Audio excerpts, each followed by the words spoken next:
Lebanon used to be basically the sleeping giant killers. We would take out South Korea or Iran or get these surprise results. And as we move into the future and as we move into now what the present is, it doesn't look like that's the case. I think it's on everyone's mind is we don't really have a place in Lebanon, a national team training center. We don't even have a field in Lebanon where you can actually call home. I think the quality is still there. You still have quality players, a lot of quality players, and a lot of technically gifted players in Lebanon. I don't think that we're given the right tools to succeed.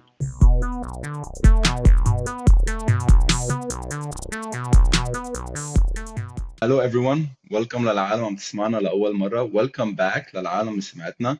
قبل ما نبلش البودكاست، إذا حبيتوا الكونتنت don't forget to subscribe on YouTube. فيكم تسمعونا كمان on Spotify, Apple Podcast, Google Podcast وأنغامي. سوني، أهلا وسهلا فيك. Ahlan Feek. Thanks for having me, Ramsey. How are you doing today? Wallah, good. Got back from the national team camp a couple days ago and just finally recovered, so I feel good. That's great, man. So I was thinking about how to start the podcast with you. And I know you played overseas, you played in the States. You actually started in the United States. You played with the national team. You played with incredible players. And from that experience, overseas. I want to know why the Lebanese national team right now is not considered a good national team, and for some people is considered as a failure. Why do you feel is it like a coach problem? Is it players, or it's like the federation and the system? Can you give me a little bit insights about this? Absolutely. I mean, you started boom with this question, but we'll dive into it. Um, if you look at the history, I mean, the recent history, Lebanon used to be one of those countries, the basically the sleeping giant killers. We would take out South Korea or Iran or get these surprise results. And as we move into the future and as we move into now what the present is, it doesn't look like that's the case, unfortunately. But you have to look at why these things are happening. Number one thing that I think is on everyone's mind is we don't really have a place in Lebanon, a national team training center. We don't even have a field in Lebanon where you can actually call home. If you look at Medina al-Riyadiyya and Saida, I mean, these are catastrophic places, and that's not pointing the finger at anyone or blaming anyone for this, although maybe some blame should be pointed. If you look at other countries around who we've played recently, we've played against India, we played against Thailand, um, and these places, I've seen firsthand that they've invested really heavily into facilities and into their national team. I'm not sure that we can say the same thing about us in Lebanon. I don't think that there's been that level of investment for the players. Um, but things have changed. I mean, you remember the results that we got before we beat South Korea at home and we beat Iran as well. And we were on the verge of qualifying if there wasn't that fiasco, I think, a while ago where we had some match fixing. Um, but I think the quality is still there. You still have quality players, a lot of quality players, and a lot of technically gifted players in Lebanon. I don't think that we're given the right tools to succeed. Okay, so just hearing you saying that it's a problem of field that usually the federation or the system should provide those, and it's not a problem of players. But there's a reason a lot of people are talking about coaching level, and like, is it actually a good coach right now? Is it appropriate coach for Lebanon? Because I heard a lot of people saying we need someone more straightforward. We need someone like Captain Roda Antar who actually knows the Lebanese scene, who knows the culture in Lebanon and can actually be very direct and talk to the players. So do you think the coach is very impacting the results in Lebanon? I will touch on the coaches, but going back to the Fields thing, I mean, if you look at the domestic league, just one quick thing, the domestic league, how many ACL injuries have we seen happen from playing on this AstroTurf or on the turf, on artificial. How many injuries have we seen in the past from playing on fields like this? I mean, that's just the biggest alarm bell. I think that needs to be the number one thing addressed is the facilities that we play on. Now, moving to the coaching, I'm a big fan of Radanta. Really loved him when he played with us. I got the privilege of playing with him and having his character as somebody who played in the Bundesliga, who knows the foreign mentality, and as well he knows how to deal with Lebanese players.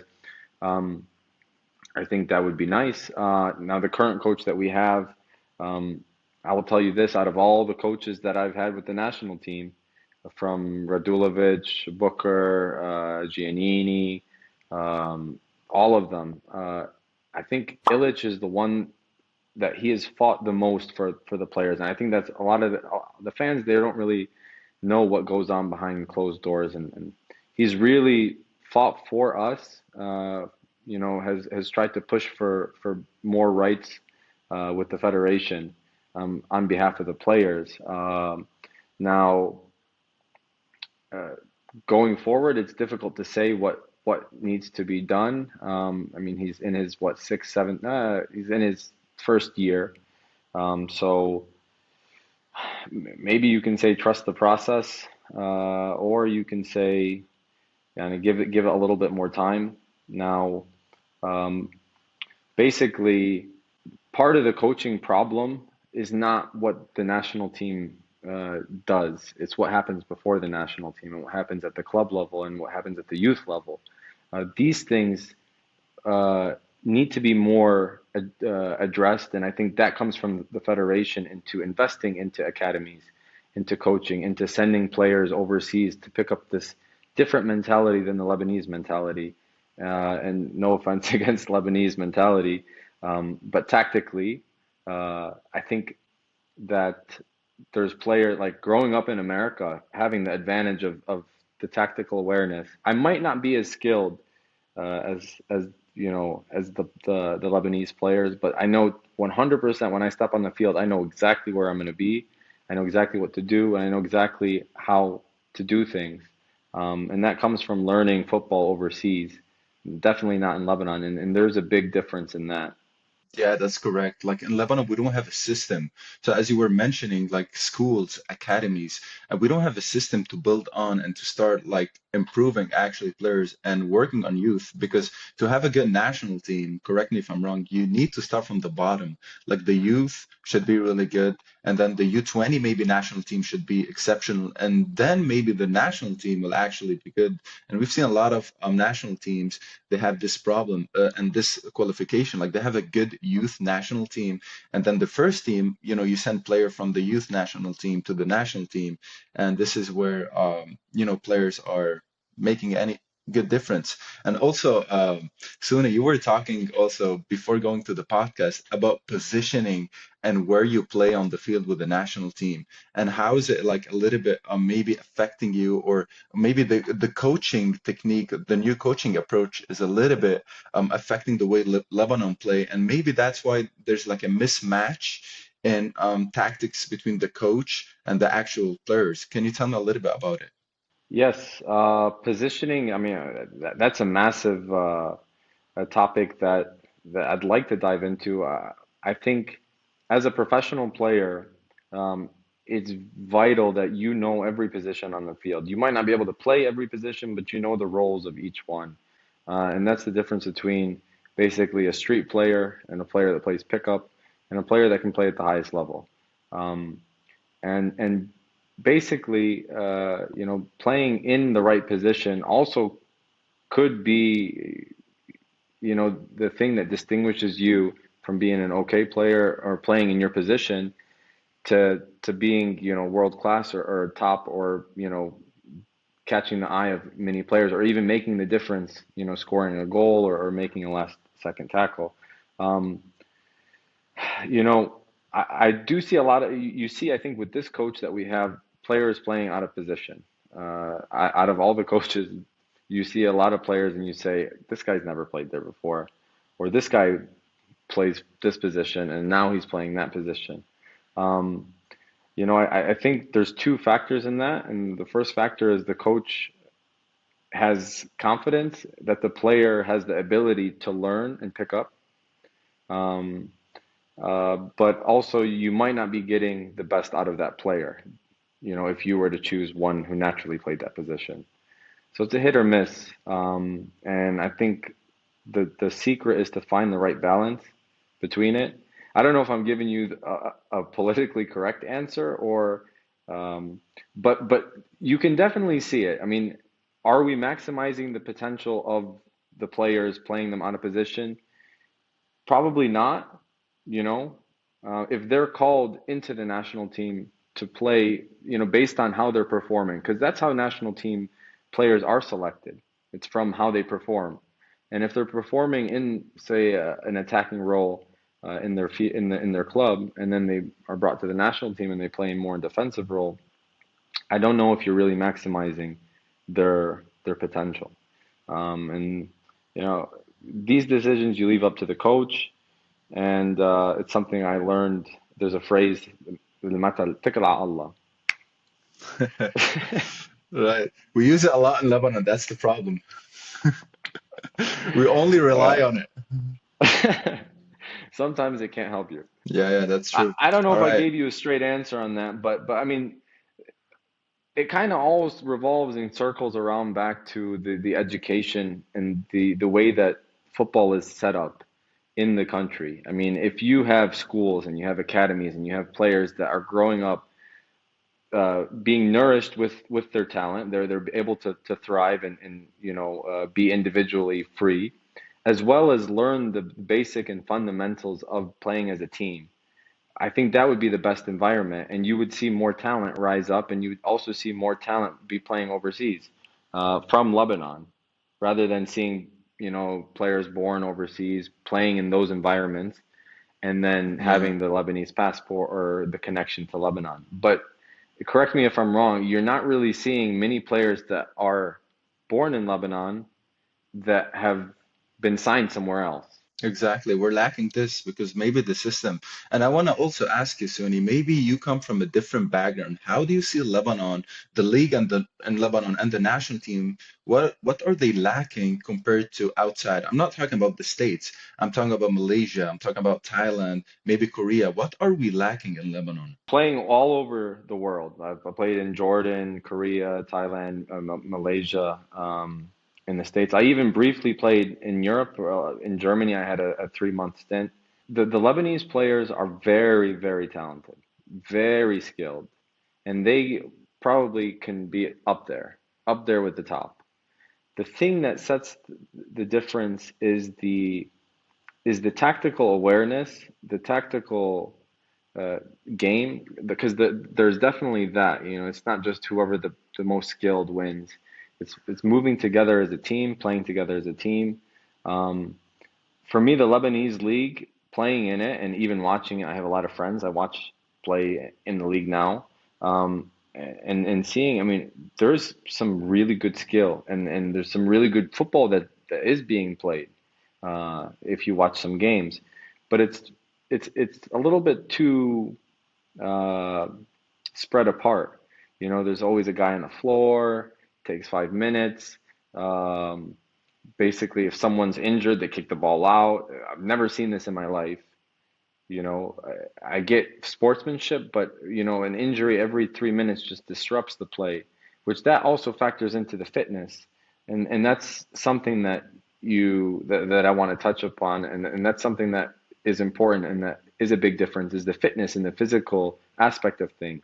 Uh, you know, in Thailand and Korea, just absolutely fit. These guys run forever. Even in America, I mean, fitness is insane. I think if we focused a little bit more on that, and that's something that Illich, um, the national team coach, has been emphasizing is fitness. Um, and I think if we can have the right fitness and have the right fitness and use that fitness in the right moments, we can be so much better as a national team because the skill is there and the individuals are there. But to bring it together, it requires a little bit more. What about the level of the league? Like we know in the Lebanese national league, there's also players that come overseas and play with Lebanon. Do you feel like even if we have players that comes from overseas, the Lebanese league, is it a good level compared to Malaysia, to Thailand, to Korea, or even to other Arab countries? Is the level good enough to compete on the highest level? So I think that that question is answered in two ways. And the first way is how do the Lebanese teams do in AFC Cup? I think there was only one instance where Ahed, they were the best team in AFC Cup, and they had a dynasty team, but ever all the other teams since then, or even maybe before then, didn't really make a splash. They didn't really have a dominant performance. And then you look at individuals that left the Lebanese league that had excelled in the Lebanese league and then left. One comes to mind is Haj Malik, who played for Ansar, and then he moved to Saudi Arabia, but that didn't really, I don't know what happened there, but I never really heard about him since he left Lebanon and came back. Um, but then he came back and now he's doing really well and he was the top scorers. So I don't know. I can tell you that the league has individuals that are very, very talented, and there are moments in the games where you say, wow, this is top level. Um, but I think the Lebanese teams to be able to compete in AFC Cup and not just compete, but really, really show dominance, you need more consistency of the good play, of fitness, and I think going back to the first thing is the pitches, the fields that we play on, because the ball definitely moves differently when you're playing on grass and you're playing, in a football environment rather than on some makeshift artificial ground. Yeah, absolutely. Well, let's move to the next chapter, Suni. I And the hope I first didn't thing, roast anyone. I hope I didn't. you can roast people on my podcast. I'm okay with that. Don't worry, you did not. So, Suni, how did you start playing football in the States? I think you started in the States, is that correct? Yes, I grew up in America. I'm the youngest of four siblings, and my father was the coach basically of all four of us growing up. There's two boys and two girls. And so me being the youngest, I think we're all really close in age. On my birthday, we go 31, 32, 33, 34. So I was playing at like 4 years up. So for example, as a 4 year old, I was playing U8 because my sister was the oldest and I had to. But with my Okay. father being the coach, and I think that helped me in my development. Always playing against older, faster, uh, that definitely challenges more than playing your own age. So that gave me a head start.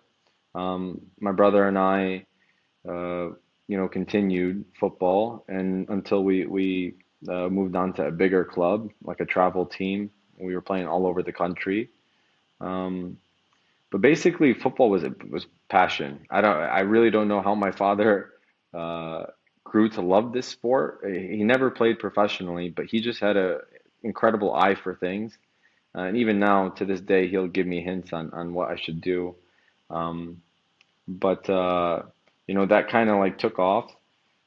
I think around the age of like 13, 12, I was recruited for this like regional team, like the best players from like the Midwest region, and we would travel. We went to Mexico, we went to Italy, Scotland, all over Europe. And then I caught the eye of the U14 US team. So the USA, they have youth teams from 14. I don't know if Lebanon has this, I but don't think so. I don't think so. You said U14 national team with this, you started with? so U14, yeah, U14, it was like a Wow. pool of 100 players that got cut Okay. down to like 22. So after the first camp, got cut down to 22. And then there would be like camps throughout the year, maybe 8 camps, where we'd go play a couple games, do training. And I continued to do that. And then up until age 17 or 16, there's another program with the U.S. national team where I think they discontinued this, But when I was 16, they would take all the best players. It was the national team, about 40 players, and they would house them in Florida, not too far from you. I know And that's the, yeah, it's the Bradenton academy, in right? the IMG Academy. But now they don't have that. I don't think I think they discontinued it. But anyway, so basically the schedule from September to May would be, we'd all live in Florida. We'd wake up in the morning, 8 a.m., 7 a.m., go to the gym, go to the training pitch, finish training around 10, 11, get lunch, and then go to school from like 12:30 to 4 every single day. And then weekends, or we'd have tournaments, all across the country. We'd sometimes go, and this was to prepare for the under 17 World Cup. I was left out of the under 17 World Cup. I didn't make the 22-man squad, and that kind of was a little bit, a bummer for me, but it gave me motivation.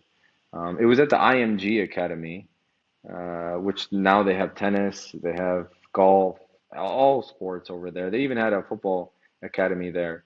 But that's something that I think goes back to the first topic that we talked about. I mean, who would have thought, the United States, who doesn't really do well on the World Cup stage, but they invest in these programs, and they really put money, and they really, care about the youth. I think a lot of youth from these programs. Now there's MLS academies, and that was something that wasn't available for me when I grew up.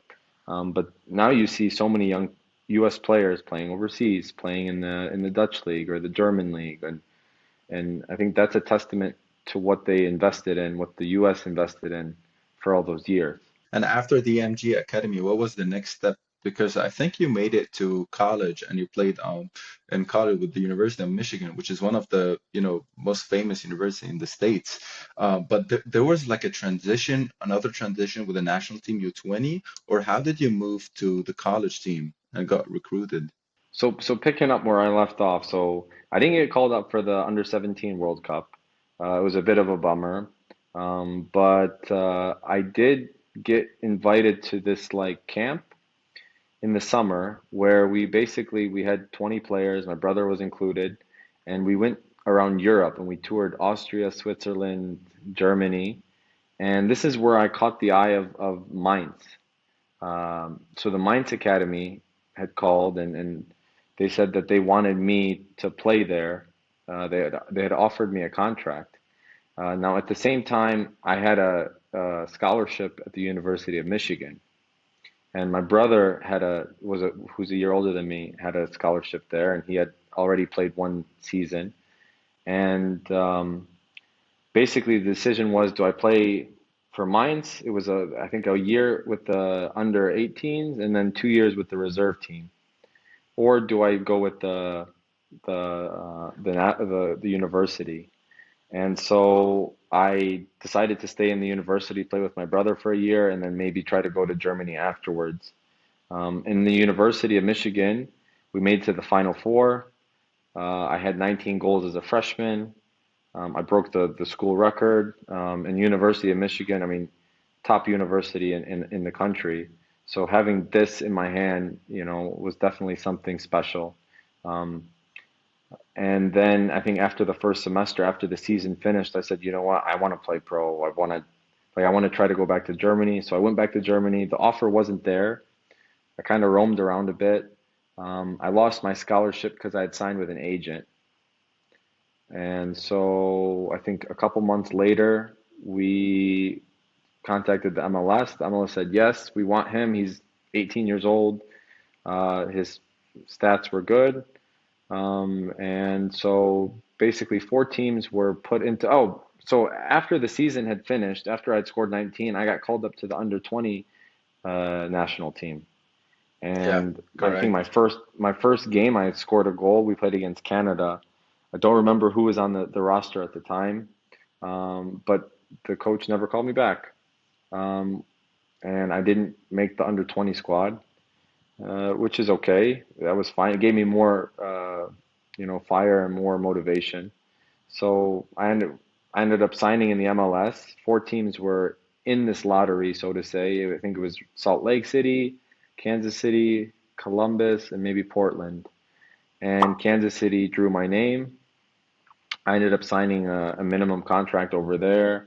And I remember when I signed in Kansas City, I was ready to play. I was hungry. I'd just come off of, being in Europe and scoring goals in university. And I remember myself in training. I was fresh. I was scoring goals. And I just remember the coach saying, "You're not ready yet. You're not ready." And I got my debut. I scored on my debut. Lucky goal. I think if you find the video, it's super lucky goal, but I'll take it. Um, I played there for 3, 4 years afterwards, but I think in my second year, that's when I got the call from the Lebanese team. I think I was really frustrated not being able to play, week in and week out, and having being told from the coach, hey, you need to be patient, you need to wait your turn as a young player. So having this interest from Lebanon kind of made me say, you know what? Yes, I want to go play. And Booker was the coach at the time. He called me up for a friendly. It was against Oman, and I scored in my friendly. I scored in my debut. Um, and then from that, I said, yeah, you know what? This is something nice. It seemed makeshift, to be honest, seeing everyone wearing different Lebanese shirts, Lebanon, and I forgot what the sponsor was at the time. And then, seeing how things were. But I didn't really think too much of it. We've come a long way from then, 2012, 2013 to where we are now. Um, but yeah, that's basically the story up until I chose Lebanon. And then I think there was a camp when we had Giannini. So Booker got sacked or Booker parted ways and Giannini got hired and we had Asia, I think World Cup qualifiers or Asia Cup qualifiers, and we played in Thailand where we won 5-2. And Rada Antar scored that game. He also assisted me. I came on as a sub and I scored. And that me scoring in Thailand jump started my career in Asia because then a Thai team the following transfer window said, "Hey, are you free?" I said, "Yeah, I'm sick of not playing with Kansas City. Let me just go." The money was good in Thailand, and I left and I played 2 years there. Got a little homesick. I did well in Thailand. I think one of my regrets is not staying after a good season. I had a really good season in Thailand, and then I got homesick and I signed back with Kansas City. Another mistake. Because why would I go to the to the place where I wasn't playing with the same coach, the same setup? So it was a little bit frustrating. And then after the second, I signed a 2 year deal. After the first year, I think it was preseason time. The coach doesn't even speak with me. I'd get a call from the management saying, "Hey, coach doesn't have you in his plans, so you have two options. You can either just train, run around the pitch all season, or you take a buyout where they give me like a package and you go find another team." They didn't even Oh, try to trade me, I don't believe. no. So I said, I just want to play. I think I was 25 at the time. I said I need to be playing games. And then my agent had told me there was something in Indiana. I played in the USL. He said there's an MLS coach. You do well, you get back up there. And then from Indiana, it just and we were playing on an artif. We were playing at the Colts Stadium. Do you know the Okay. NFL stadium? Yeah. So we're playing there. I mean, what could possibly go wrong? And I just didn't like it. I said, I want to be overseas to play football. Maybe there I can be valued more. I signed for Ansar for a quick 6 month stint, and or was just to finish the season. And I did well with Ansar, and they offered me a 2 year contract, which I'm currently am in FIFA. I have a case against them because they reneged on a lot of their commitments. That's very typical in Lebanon, right? I just saw in the news actually there's a player, Jordanian Spanish, that he just won a case against Ansar for something back in 2022, which my case precedes him. And well, I'm still waiting. We should get the ruling any week now. But I think after I had terminated with Ansar, so they were late with everything. They stopped paying for my rent. They didn't pay for my hospital bills, and all these they didn't even refute in court. I terminated my contract. A week later, they come to me and they give me a paper saying we terminate your contract. I'm like, I did it first, so it doesn't work. My agent had something open up in Korea, in South Korea, second division. I didn't care, you know. I know playing in Korea, first, second division, you know, the level is professional, and I can learn and grow so much there. I literally left the Beirut airport on a Wednesday, and they closed it for COVID on the Thursday, or on one of these. They closed it the next day. So Wow. I left like in you know at the last moment. My wife couldn't travel with me at the time, so she had to wait until Beirut opened up in July or something like this. I think from like February or March to July, the airport was closed. And so I played in Korea. Difficult, you know, difficult because I had to adapt really quick. I missed the entire preseason with the team, and the fitness is insane in Korea. I mean, the training. And I signed in the second division, which the second division in Korea is known to be more physical and more physically demanding, as opposed to the first division, which is more technical and kind of suits more of my style. Not really fit. And then on top of that, the club that I played for played really defensively, counterattack. The coach really didn't fancy any foreigners. I mean, all the starting lineups in the league consisted of three, four foreigners, and we fielded most of the time just Koreans. Um, after that, I signed with Wahdat, and I linked up with Jordan. Abu Zama. Yeah, Hmm. since he was my coach at Ansar, and he got the best out of me there in Ansar, and he thought he could do the same with Wahdat. I don't think I was really given as much playing time as I deserved, especially after playing well with the national team. I think that year we were in World Cup qualifying. I had scored against Korea, I scored against Syria and in Iran, and I wasn't really playing. So I was a starter with the national team. I wasn't a starter at Wahdat, and it was a frustrating season for me, but I still did my part, and it was professional. It was trying to stay fit and be as professional as possible. And then from the success with the national team, an offer in Thailand came up, this PT Prachuap team. Okay. And I was just like, I want to go back to Thailand, you know, because I was successful there and I missed it. And I had friends that play in Thailand and friends that lived there and Lebanese friends that lived there. And I went there and it was just a nightmare. From quarantine to COVID to I had a knee injury. The doctor told me I needed my ACL reconstructed. I sent the results back to Alfred Khouri, the doctor in Lebanon. He said, "Don't let anyone touch your knee. Your knee is fine. You just need 2 months rehab."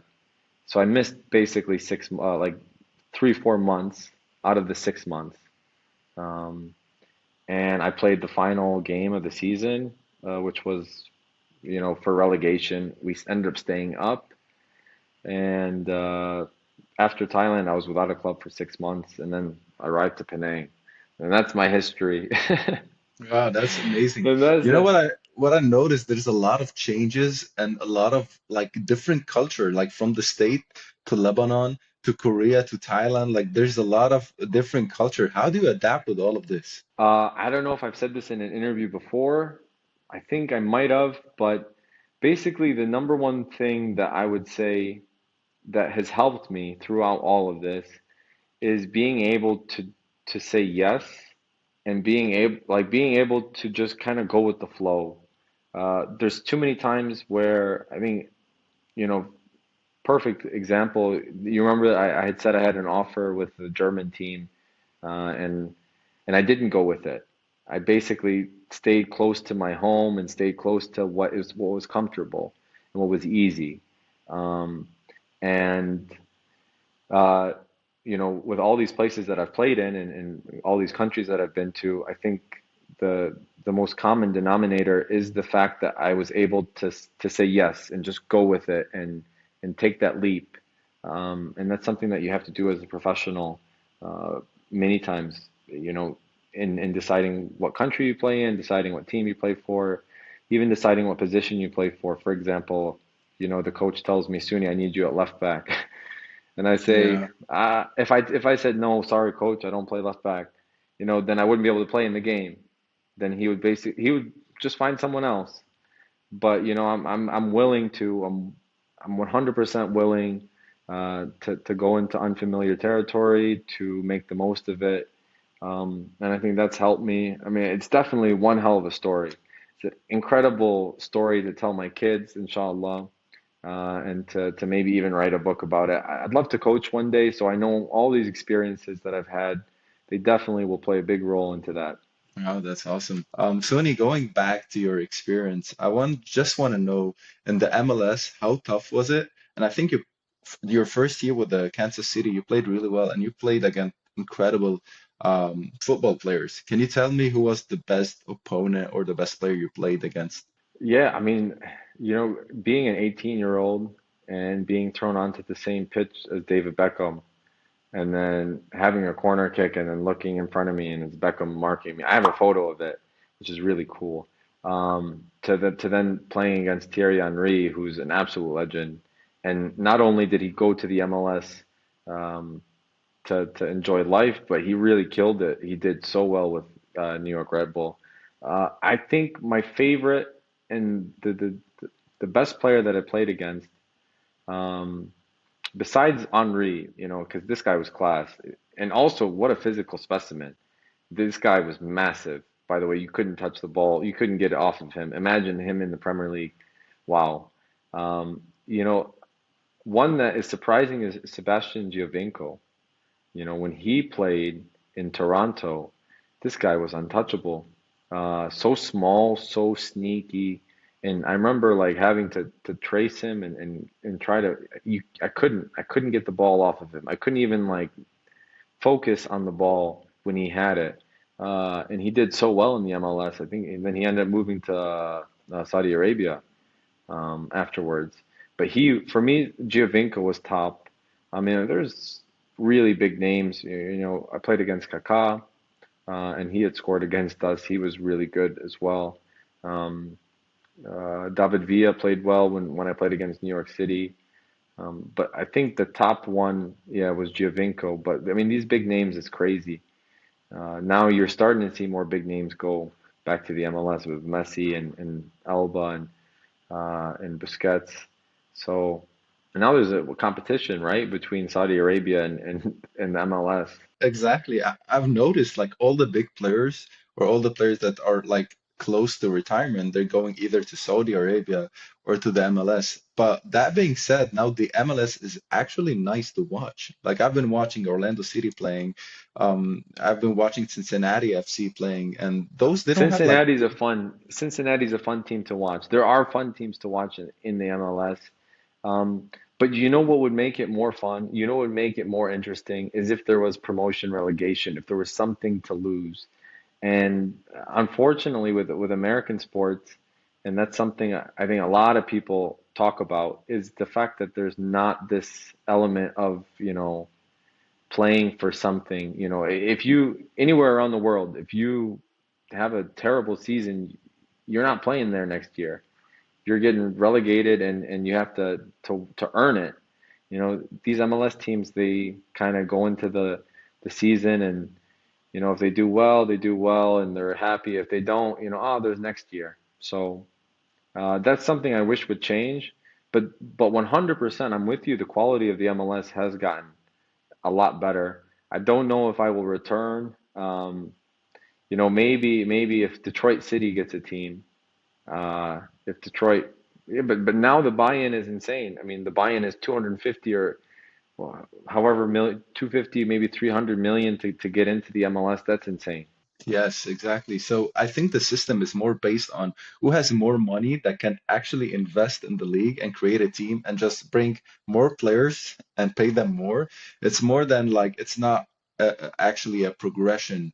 You're not creating a youth team or you're not creating a division two or three that is going to actually go to division one later on and create that system. It's like same problem in Lebanon. Like we don't have fields in Lebanon and the States, you don't have a progression of relegation system. But I think the system here, or how they treat athletes in the States, I don't know, correct me if I'm wrong, because I lived here and I still live here, and I see how they treat, I work with athletes too. I think we have the best in the United States. They have the best system ever, creating, if you want, development or creating some professional system to grow the player. I agree with you 100% on that. I mean, the environment of the professional environment that you can be in as a teenager is something that they do not have in Lebanon. And that's something that needs to be developed in Lebanon.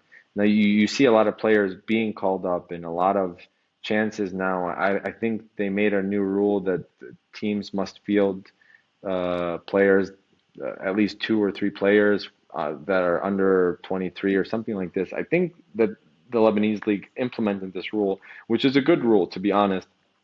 If you want the players to grow and you want the national team to excel, um, but it's nowhere near what the United States has in comparison, and what the United States has, as a package of a professional environment. Um, is incredible. It's probably out of all the places that I've played in, it's probably one of the best, if not the best, professional atmosphere. Talking about flying to every game, training facilities, even the media, doing interviews, doing things for the community, reaching out. I mean, these are things also the Lebanese teams, I think they can do more, and even the Lebanese national team and the federation can do more of touching the people and actually getting them on their side and reaching out. Because, for example, a little kid, a little 10-year-old kid, he plays football in the streets, and say there's an event where the national team is there, or say Nijme or another team, and he sees these idols in front of him, and he's basically able to picture, hey, that's what I want to do. That's what I want to be. Uh, I mean, these things are like the building blocks of creating stars and creating players that are passionate about the game. So that's something that I think also could be addressed, and it's very easy to do. It's not difficult setting up events like that. Sune, how do you think we can change the system in Lebanon and football? Where should we start? Other than the field and with the topics that we already addressed before, like the field, maybe the players, where, like right now, if you want to make a change at this moment, where should we start? It's a tricky one. It's a tricky one. I mean, besides the infrastructure, besides the facilities, I mean, those things should be the first things that we work on. Making football pitches that are accessible, that are taken care of, that are, able to use, and I think they have leagues, right? They have youth leagues. Taking the top youth players and, going on 2, 3 trips a year, take them around Europe, and play against the European competition. Have them interchange in the team. Have them be engulfed in the culture of football. This is something that can be done, and it's easy to do, and it wouldn't really be that cost. It wouldn't cost too much. Take a team, take the best players. If it's the national team, go ahead, take the national team. Don't call them the national team.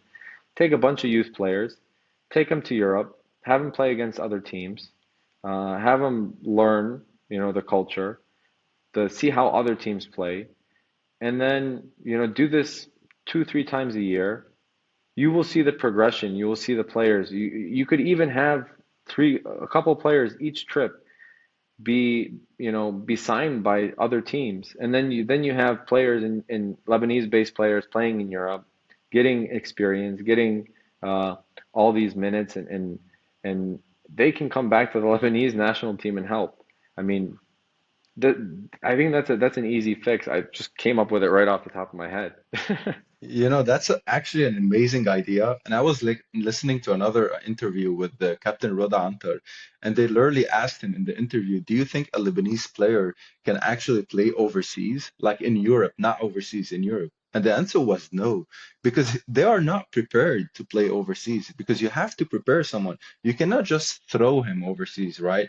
just listening to your story, you started with the MLS, and then you transitioned from before the MLS, you were in EMG Academy, and then you played college, and so there was a transition. We cannot, as a Lebanese national team or Lebanese society, just bring one player and put him, with another team or with an No, overseas team like in absolutely. You Europe. have to acclimate. You have to acclimate them, and that's something that is something that I did. I wasn't thrown into the MLS. I was acclimated to the professional environment since I was around 14, uh, traveling all over, and even going. I mean, I went to Italy as a 14-year-old, to France as a 14-year-old, to England and Scotland, 15, Mexico, like going all to all these places, picking up and playing against different teams and different styles. I mean, you get this experience, and whether I got better as an individual, 100% I got better, but I learned from how they play and I learned of things to do. And this is something that, I mean, Ruda's right in a way, but if the player was acclimated, if a Lebanese player was acclimated to the level of Europe, then 100% he can play in Europe. I think if anyone was acclimated to the professional environment and has the proper skill set, has the proper determination, has the right mindset, they can 100% play in Europe. So yeah, I agree and I disagree with a tweak on that one. I think if they're acclimated, they can 100% play in Europe. I also saw another topic, Suni. They were saying that if not Suni playing with the national team, if not Bassel Radi playing, if not Mehdi Khalil playing with the national team, actually the Lebanese national team will completely suck. Like it won't be a good team. So we're relying actually on players that they have a little bit another, if I don't want to call it they play, you actually guys play in a better league, but they have another vision, they have another experience, and they're actually impacting the Lebanese national team in a good way. So we're always relying on that, if you want, oversee impact to actually, make the national team a better place or make a better national team. What do you think about that? You know, I think I mean that's a really good point. The whole point of the national team, I think ever since I joined the Lebanese team, we've always had players that have played outside and players that bring this experience. And the real difficulty is not finding the talent because there's talent everywhere. The difficulty is bringing it together and having it be a cohesive unit and a proper team. Um, now, over, I think recently, over the last couple of years, you're seeing a lot more attention to the players that play outside and players that could be Lebanese and could get the Lebanese passport. And this should always be maintained. You should always drive attention to players that could come to the national team and help them. Um, but the real goal is to be able to get them to mesh in, and that starts at home in Lebanon, is getting these players uh, acclimated and in the right mindset to work hard and to play as a team and to know the right tactical uh, things that they need to do. And I think if we can nail that, really we can get back up on the map. We can really do the best for Lebanon. We can make Lebanon proud. Um, but yeah, I don't want to say I don't agree with you saying that if we didn't play, the Lebanese team would suck, because there are definitely quality players on the team. Um, but uh, but that's all teams, all national teams have players that play domestically and overseas, and Yeah. the whole point is for them to be able to work together. So we can do a better job of working together for sure, and I think that comes with bringing up the the level and the understanding of modern football from the Lebanese league. Correct. I also really like the point that you said, like, actually, the Lebanese players should be the core of the national team, and the other one are extras. So I see, for instance, the basketball national team, right? You have every single player, or at least like 90% of the players, that they actually play in the Lebanese basketball league, right? Because they have the chemistry together, they have the whole experience, they have the whole year playing in the same league and the same environment, and they're actually right now, maybe at this moment they're not making a lot of results, but in the past they did a lot. And I think because they reunited the team together, in Lebanon, I feel the football, because it's a bigger scene, it's very diverse. Like players are not able, maybe the chemistry is not here. Maybe the coach is also, from a foreign country. We have like a miscommunication with the players or mischemistry. And this is actually those details, they impact a lot the results at the end of the day. For sure. I mean, the Lebanese basketball team, I remember watching them recently. I mean, they definitely looked, they made us proud. Everyone was so happy that I have a Filipino teammate, and I'm like, yeah, we be but I don't know, maybe you know more about this subject than I do. In Lebanese basketball, in the Lebanese basketball league, would you say that the infrastructure and the investment is the same as what the No, Lebanese football? It's not, right? It's more. it's It's not. more in the Lebanese basketball than it is, I guess. And also, would you say that like do the I mean I know Lebanese fans are crazy. Do they intervene as much as they do, for example, when Nijmeh plays or when another team like I remember watching some games in the Lebanese league, and I mean, the games would literally stop because the referee made a decision and they're throwing chairs and bottles. And would they do that in basketball? They probably do it, but not as intense as football. Uh, yeah, but I think that that is a good point. I mean, when you have players that play together and they play well together, uh, when they go to the national team, 100% they're going to carry that same chemistry, and it's only going to be better when other experienced players come in. So yeah, Yeah, very good point. And I was also listening to another interview. You did it. And I heard that you play a lot of Pokemon Go. Are you still doing that? you're interrupting my Pokemon right now. Oh, really? I'm interrupting your Pokemon. I'm sorry about There's an event. It ends in like 3 hours. that. No, I'm kidding. I still play. Yeah, yeah, yeah. 100% I still play. I left my PlayStation at home back in the States. Okay. Um, and I mean that's not the reason I play, but that's the only right now the only source of like video gaming that I have. Um, but I've been playing. I mean, I joined. I'm too far in. I'm too far deep into Pokemon Go to stop right now. So Oh, I okay. continue to play, You're and very committed to it. yeah, I mean, I actually joined when I played in Kansas City. There was these groups that I would join and play, and I'm in their Facebook group right now, and then they'll send me a message, hey, do you want to do a battle? Hey, can you get me this Pokemon? Um, and there's also I met when I played in Lebanon, there was a Pokemon group in Lebanon, so I still Okay, that's communicate good. with these guys. Yeah, it's a You're fun fine. game. I actually got my nephews and nieces into Pokemon. My wife's telling me, ooh, I think that you're gonna let our daughter play Pokemon. Yeah. And you have a baby coming soon, right? Inshallah, in 2 months, yeah, we Oh, have one on wow. the way. So excited! This will be the first one. And yeah, we can't wait, inshallah. It's going to be right before Asia Cup. So this is going to be a really difficult moment for me, end of this or early December is when the due date is, and I know we're going to have a camp probably for before Asia Cup, and then Asia Cup is in January. So I'm going to probably miss the first 2 months of diaper changing. Well, Mabruk, I'll tell you from now, Mabruk. And yeah, I know it's not easy having a child with a very intense moment or phase in your life. And this is why I always like really respect professional football players or any professional athletes. Like you can't stop. You have to deal with everything together, changes, life situations, and you keep going. So I'm really proud of you, Suni.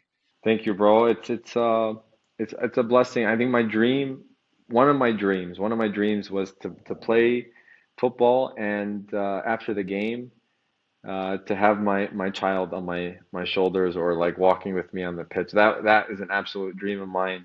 And inshallah, I can continue to play until this moment and my wife and I are very excited and we're really blessed, alhamdulillah. Hopefully, hopefully. All right, Suni, thank you so much for your time. Thanks for having me.